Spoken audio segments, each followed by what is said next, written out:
మన ప్రభు అయినటువంటి యేసుక్రీస్తు వారి పరిశుద్ధమైన నామములో తండ్రి అయిన దేవాది దేవునికి నిత్యము స్తుతియు స్తోత్రములు మహిమయు ఘనతయు ప్రభావములు యుగయుగములు ప్రభునకి చెల్లునుగాక.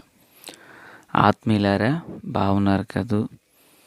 మరో పర్యాయం మనం ఇలాగ కలిసి దేవుని దైవవాక్యమును ధ్యానము చేయుటకు గాను దేవుడు మన కొరకు అనుగ్రహించిన ఈ మంచి తరుణమునకై ప్రభువుని ఎంతగానో స్తుతించుబద్దులమునై ఉన్నాము.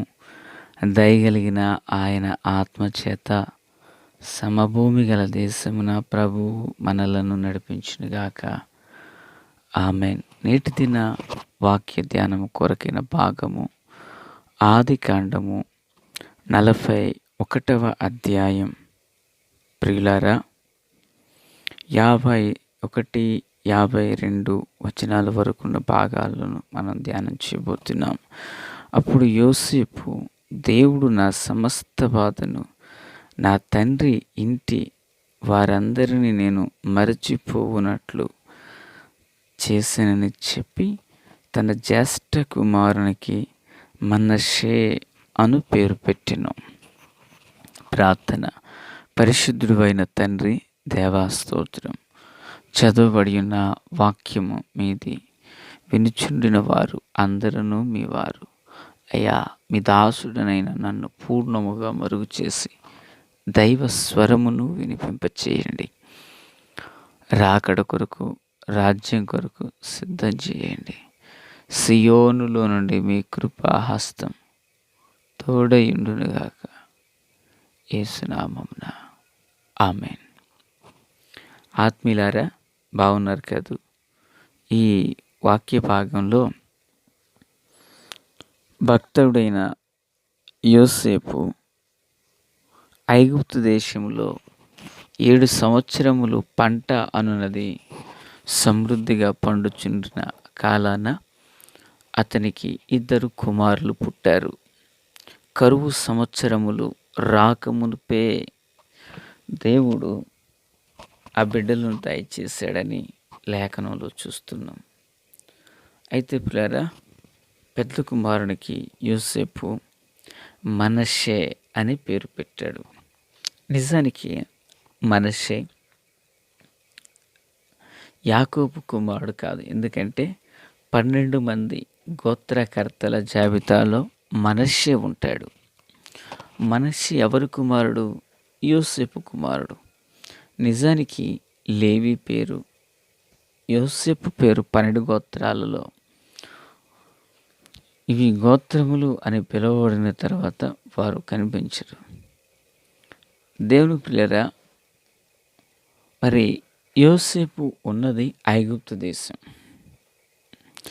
అక్కడ ఒక యాజకుడైన బాసిమతినిచ్చి వివాహం చేశారని లేఖనాలు చదివి ఉన్నాం. ఫరోనే వివాహం చేశాడు. అయితే ఇప్పుడు వారికి కలిగినటువంటి సంతానం విషయంకి వచ్చేసరికి వాళ్ళ పేర్లు ఈ యోసేపు పెడుతూ, ప్రియులారా, పేర్లు పెడుతూ, నాకు బాధ కలిగిన దేశమందు నా సమస్త బాధలు నా తండ్రి ఇంటి వారిని అందరినీ నేను మరచి పోవునట్లు దేవుడు చేశాడని చెప్పి ఆ కుమారుడికి మనష్షే అని పేరు పెట్టారు. మనష్షే అంటే అర్థం ఏంటి? మర్చిపోవడం. దేన్ని మర్చిపోవాలి? ప్రియులారా, యోసేపు దేన్ని మర్చిపోవాలనుకుంటున్నాడు?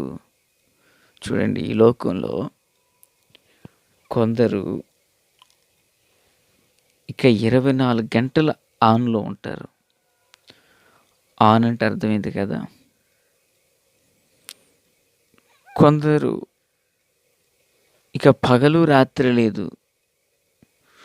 వారిలో ఎవరినైనా కొంచెం కదిపి, ఎందుకయ్యా ఇలా చేశారు అని అంటే, మీకేం తెలుసండి, మీకేం తెలుసు, నాకున్న బాధలు మర్చిపోవడానికి నేను అలా చేశానంటారు. నాకున్న సమస్యలు వాటిని మర్చిపోవడానికి చేశానంటారు. త్రాగి. ప్రియులారా, అయితే బైబిల్‌లో యోసేపు మరియు తన జీవితం మనకు ఒక మంచి ఉదాహరణగా ఉంది. తన జీవితం 9 సంవత్సరములు ఎన్నో శ్రమలకు, సమస్యలకు తన జీవితం నిలయంగా మారితే 30వ ఏట యోసేపు ఫరో ఎదుట నిలవబడి దేవుని యొక్క దయ మేరకు దేశానికి 2వ రాజుగా చేయబడ్డాడు. కానీ అంతకు మునుపు 30 సంవత్సరాలలో దగ్గరగా 13 సంవత్సరాలు ప్రతి గడియ ఓ గండంగా మారింది. ఆత్మీయులారా, అయితే ఇప్పుడు యోసేపు ఏమంటాడంటే, నాకు బాధ కలిగిన దేశమందు అంటాడు. ఏ దేశంలో నేను బాధపడ్డానో, ఏ ప్రజలను బట్టి నేను బాధపడ్డానో, ఆ బాధనంతటిని నేను మర్చిపోయినట్లు. చూడండి ఏమించి, నా తండ్రి ఇంటి వారిని అంటాడు. తండ్రి ఇంటి వారు ఏం చేశారు? నాన్నగారితో కలబావని చెబితే ధిక్కరించాడు. అన్నలకు కలబావరని చెబితే వారు నిందించారు. ఆత్మీయులారా, క్రీస్తునందు నాకు అత్యంత సన్నిహితులారా, తన అన్నలలో కొట్టిన సంగతిని మరిచిపోయాడు. పోతీఫరు భార్య వేసిన నింద మర్చిపోయారు. నాన్నగారు కూడా ఇలాంటి కలలు కనకంటూ మాట్లాడితే ఇంకా విషయాలన్నీ యోసేపు మర్చిపోయాడు. మన ఆధ్యాత్మిక జీవితం ఎలా ఉంటుంది? నాకు బాధ కలిగిన దేశమందు దేవుడు నన్ను వృద్ధిపరిచారని చెప్పి, ప్రియులారా, ఆ దేశాన్ని శపించట్లేదు. వాళ్ళ అంతు నేను చూస్తాను అనడలేదు. ఆ ఐగుప్తీలో మిగిలిన వారిని ప్రభు యొక్క కృపగల హస్తాలకు అప్పగించుకుంటూ యోసేపు తన జీవితాన్ని కొనసాగించాడు. దేవునికి స్తోత్రం. ఆత్మీయులారా, మరి 2వ కుమారునికి ఎఫ్రాయిం అని పేరు పెడతాడు. ఏ దేశంలో తాను బాధను అనుభవించాడో అదే దేశంలో దేవుడు ఆ వ్యక్తికి మరొక కుమారుడు దయచేశాడని ఎఫ్రాయిం అంటే అర్థం ఏంటి? వృద్ధి ఒకట అని అర్థం. ప్రియులారా, వినాలి. ఈ యొక్క ఎఫ్రాయిము గోత్రం యెహోషువ కాలంలో తారాస్థాయికి ఎదిగింది. ఆత్మీయులారా, మరి మనం కూడా చాలాసార్లు కొందరికి పేర్లు పెడుతూ ఉంటాం మన ఇంటి వాళ్ళకు. ఎన్నో పేర్లు ఎలా ఉంటాయంటే కలిపి చెరిపెడిలా ఉంటాయి. ప్రియరా, అయితే దేవుని నామం పేరట మనం ఏది తలంచి యోచిస్తామో, దేని నిమిత్తమై మనం ప్రయాసపడతామో అది ప్రభువునకు మహిమ తెచ్చేదైతే నిశ్చయంగా అందులో మనం జయమును పొందుకుంటాం. దేవునికి స్తోత్రం. బాధ కలిగిన దేశమున దేవుడు నన్ను వృద్ధిపరిచాడని దేవునికి కృతజ్ఞుడై కుమారునికి పేరు పెట్టాడు. తండ్రి ఇంటి బాధను మరిచాను, దేవుడు నాకు కుమారుడు ఇచ్చాడని చెప్పి ఆ కుమారునికి మనష్య అని పేరు పెట్టారు. వీళ్ళు నిజానికి ఇద్దరు అర్ధగోత్రికులని బైబిల్ సెలవిస్తుంది. కానీ దేవుని పిల్లరా, మరి వీరు యాకోబు యొక్క కుమారులైన 12 గోత్రముల మధ్యలో వీరు చేర్చబడ్డారు. దేవునికి స్తోత్రం. ప్రియులరా, మరి యోసేపు తండ్రి ఇంటి మీద పగబెట్టుకోక తండ్రి ఇంటిని క్షమించి దేవుని నామాన్ని స్తుతిస్తున్నాడు.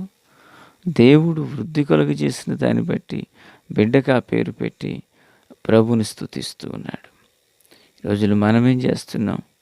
పరిచర్యలకు కూడా మనుషుల పేర్లు పెడతాం కదా. దేవుని కార్యాలకు కూడా మనుషుల పేర్లు పెడుతుంటాం. అంత మాత్రమే కాదు ప్రియులారా, మరొక విషయం మనం అర్థం చేసుకోవాలా.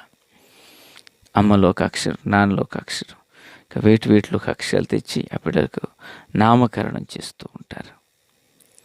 ప్రేర వాక్య వెలుగులో అది సరైనటువంటి విధానం కాదు అనేది ప్రభు పేరట మనవి చేస్తూ ఉన్నాను.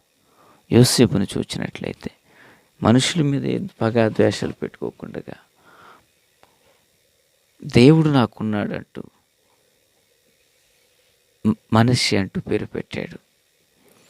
ఎఫ్రాయిము విషయంలో దేవుడే నాకు వృద్ధి కలుగ చేశాడంటూ ఆ కుమారునికి ఎఫ్రాయిము అని పేరు పెట్టాడు. మనకు ఒక మాదిరికరం, మన బిడ్డలకు పేర్లు ఎలా పెట్టుకోవాలనేది యోసేపు జీవితమే మనకు ఒక మాదిరికరం. ఆ కృపచేత దేవుడు మనల్ని దీవించును గాక. తండ్రి దేవా స్తోత్రం. వాక్యం అందరి హృదయాల్లో ఫలపరితం చేసి మేలుతో నింపి నడిపించండి. రాకడ కొరకు, రాజ్యం కొరకు సిద్ధం చేయండి. సియోనులో నుండి మీ కృపా హస్తం మా అందరికీ తోడు దయచేయండి. యేసు నామమున ఆమేన్.